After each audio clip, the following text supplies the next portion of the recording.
श्री कृष्ण श्रीमद् भगवद गीता। महर्षि वेदव्यास। हिंदी भाषा में सुनिए। अध्याय 8 अक्षर ब्रह्मयोग। अर्जुन ने कहा, हे भगवान, ब्रह्मा क्या है, अध्यात्म क्या है और कर्म क्या है, अधिभूत को क्या कहते हैं और अधिदैव किसे कहते हैं। हे मधुसूदन, अधियज्ञ कौन है और यह अधियज्ञ शरीर में कैसे रहता है। हे कृष्ण, दृढ़ मन से आपकी भक्ति में लीन रहने वाले मृत्यु के समय आपको कैसे जान पाते हैं। परम कृपालु भगवान ने कहा, यह परम अविनाशी सत्ता को ब्रह्मा कहा जाता है। किसी मनुष्य की अपनी आत्मा को अध्यात्म कहा जाता है। प्राणियों के दैहिक व्यक्तित्व से संबंधित कर्मों और उनकी विकास प्रक्रिया को कर्म या साकाम कर्म कहा जाता है। हे देहधारियों में श्रेष्ठ, भौतिक अभिव्यक्ति जो निरंतर परिवर्तित होती रहती है उसे अधिभूत कहते हैं।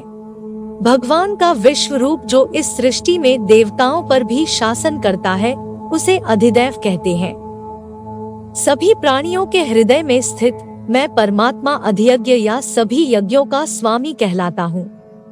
वे जो शरीर त्यागते समय मेरा स्मरण करते हैं वे मेरे पास आएंगे। इस संबंध में निश्चित रूप से कोई संदेह नहीं है। हे कुंती पुत्र, मृत्यु के समय शरीर छोड़ते हुए मनुष्य जिसका स्मरण करता है वह उसी गति को प्राप्त होता है, क्योंकि वह सदैव ऐसे चिंतन में लीन रहता है। इसलिए सदा मेरा स्मरण करो और युद्ध लड़ने के अपने कर्तव्य का भी पालन करो। अपना मन और बुद्धि मुझे समर्पित करो, तब तुम निश्चित रूप से मुझे पा लोगे, इसमें कोई संदेह नहीं है। हे पार्थ, अभ्यास के साथ जब तुम अविचलित भाव से मन को मुझ पुरुषोत्तम भगवान के स्मरण में लीन करते हो तब तुम निश्चित रूप से मुझे पालोगे। भगवान सर्वज्ञ, आदि पुरुष, नियंता, सूक्ष्म से सूक्ष्मतम, सबका पालक, अज्ञानता के सभी अंधकारों से परे और सूर्य से अधिक तेजवान है और अचिंतनीय दिव्य स्वरूप के स्वामी है। मृत्यु के समय जो मनुष्य योग के अभ्यास द्वारा स्थिर मन के साथ अपने प्राणों को भौहों के मध्य स्थित कर लेता है और दृढ़ता पूर्वक पूर्ण भक्ति से दिव्य भगवान का स्मरण करता है, वह निश्चित रूप से उन्हें पा लेता है।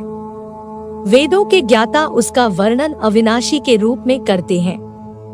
महान तपस्वी ब्रह्मचर्य व्रत का पालन करते हैं और उसमें स्थित होने के लिए सांसारिक सुखों का त्याग करते हैं। मैं तुम्हें इस मुक्ति के मार्ग के संबंध में संक्षेप में बताऊंगा। शरीर के समस्त द्वारों को बंद कर मन को हृदय स्थल पर स्थिर करते हुए और प्राण वायु को सिर पर केंद्रित करते हुए मनुष्य को दृढ़ यौगिक चिंतन में स्थित हो जाना चाहिए। जो देह त्यागते समय मेरा स्मरण करता है और पवित्र अक्षर ओम का उच्चारण करता है वह परम गति को प्राप्त करेगा। हे पार्थ, जो योगी अनन्य भक्ति भाव से सदैव मेरा चिंतन करते हैं उनके लिए मैं सरलता से सुलभ रहता हूँ, क्योंकि वे निरंतर मेरी भक्ति में तल्लीन रहते हैं। मुझे प्राप्त कर महान आत्माएं फिर कभी इस संसार में पुनः जन्म नहीं लेती जो अनित्य और दुखों से भरा है, क्योंकि वे पूर्ण सिद्धि प्राप्त कर चुकी होती है। हे अर्जुन, इस भौतिक सृष्टि के सभी लोकों में ब्रह्मा के उच्च लोक तक तुम्हें पुनर्जन्म प्राप्त होगा। हे कुंती पुत्र, परंतु मेरा धाम प्राप्त करने पर फिर आगे पुनर्जन्म नहीं होता।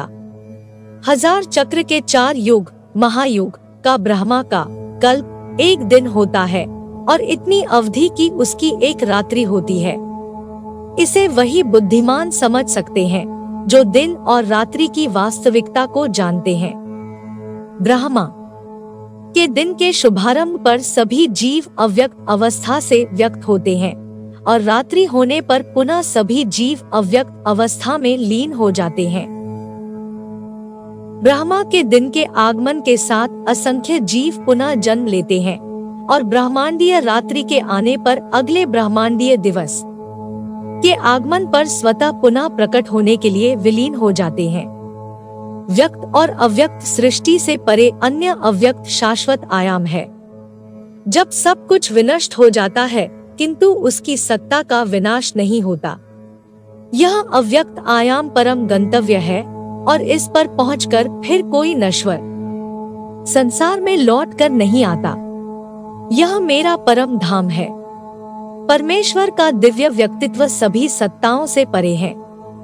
यद्यपि वह सर्वव्यापक है और सभी प्राणी उसके भीतर रहते हैं, तथापि उसे केवल भक्ति द्वारा ही जाना जा सकता है।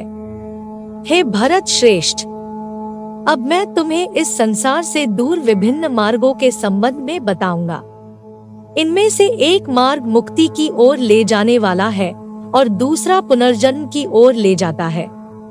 वे जो परब्रह्म को जानते हैं और जो उन 6 मासों में जब सूर्य उत्तर दिशा में रहता है, चंद्रमा के शुक्ल पक्ष की रात्रि और दिन के शुभ लक्षण में देह का त्याग करते हैं, वे परम गंतव्य को प्राप्त करते हैं। वैदिक कर्मकांडों का पालन करने वाले साधक चंद्रमा के कृष्ण पक्ष की रात्रि में धुएं के समय जब सूर्य दक्षिणायन में रहता है के 6 माह के भीतर मृत्यु को प्राप्त होते हैं। वे स्वर्गलोक को प्राप्त करते हैं। स्वर्ग के सुख भोगने के पश्चात वे पुनः धरती पर लौट कर आते हैं। प्रकाश और अंधकार के ये दोनों पक्ष संसार में सदा विद्यमान रहते हैं।